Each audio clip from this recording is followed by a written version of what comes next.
Hi, for this video what we're going to do is we're going to solve an absolute value equation.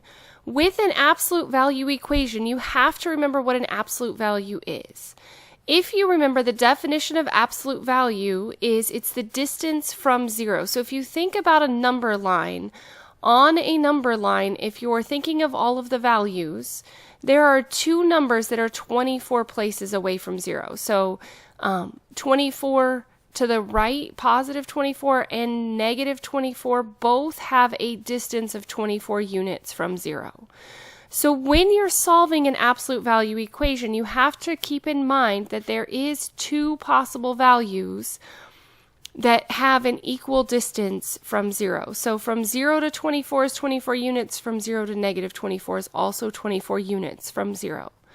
So when you're setting these up, what you have to do is you have to take the original, whatever's inside, the 6 minus 3k, and set it equal to the positive 24.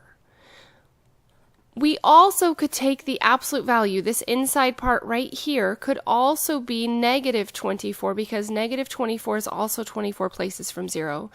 So we also have to solve the equation 6 minus 3k equals negative 24.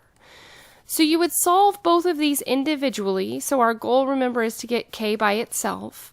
So what I would do is subtract 6 from both sides, and I get negative 3k equals positive 18.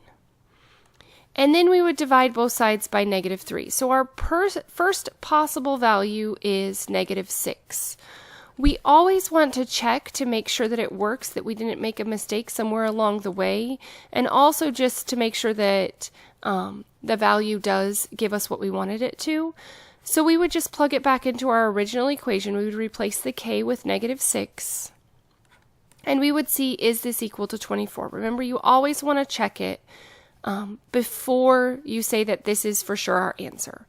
So with this, we would have 6, the negative 3 times negative 6 gives me positive 18. Remember, multiplication comes before subtraction. And 6 plus 18 is 24, and the absolute value of 24 is 24. So we do know that this does work. So k equals negative 6 is our first answer. Now we want to find our second answer, so we're going to solve this equation. In order to do it, we would do pretty much the exact same steps.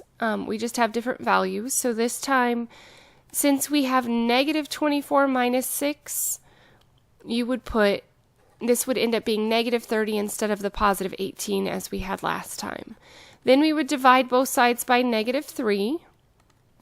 And we see that k is equal to 10. So here's our other possible solution. Remember that we do want to check it to make sure that it works. So when we plug it back in, and a lot of the checking doesn't have to be shown, you can just plug it into your calculator to see if it works. You could just do it in your head to see if it works, but I'm showing out the work so that you guys can see that it does indeed work. With this, we would end up with 6 minus 30 equals 24, and remember that negative 24 is also 24 units from 0. So the absolute value of negative 24 is 24, so this also does work. Depending upon how your answer, the expectation, most teachers will take it in this form, but if you're dealing with set notation and they ask you to write your answer in set notation, we would say that it's a set of all numbers negative 6 and positive 10.